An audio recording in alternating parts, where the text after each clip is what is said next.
You aren't relaxing when you play video games. You're tricking your brain to thinking you won a war you actually never fought. Your level 90 character is an elite warrior, but the guy holding the controller is slowly rotting. Healthy gaming is a myth, invented by the people who are afraid to face their real life stats.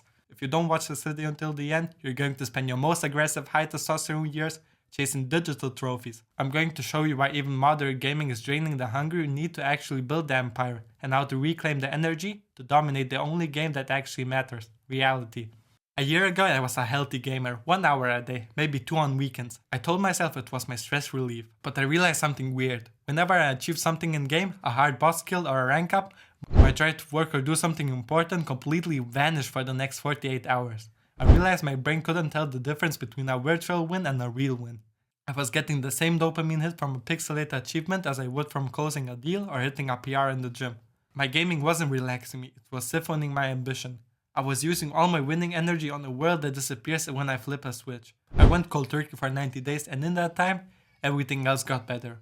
Look, gaming hijacks your primal instinct to conquer. Your brain evolved to reward you for survival and status. Gaming provides an easy artificial shortcut to those rewards without any of the real world risk. So the fix is the input audit. For every hour you spend in the virtual world, you must spend 5 hours building a real world skill. If you can't maintain the ratio, you're not a gamer, you're an addict. But to be honest, quitting completely is way better, because even healthy gaming leaves a cognitive residue that kills your deep work.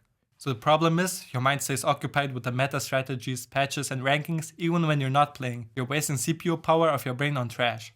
If you work and play at the same desk, your brain will never fully enter the empire building mode. Create a physical barrier between your mission and your distraction. You already have the traits of a winner, you're just applying them to the wrong interface. So treat your life as an RPG. Track your strength, so gym, intelligence, so books, and gold, so business. The moment you start seeing real life progress as XP, gaming starts to feel boring. Why would you want to level up a character when you can level up the man in the mirror? Use the competitive nature to crush your real world enemies, not a boss with a health bar. Stop settling for simulated glory.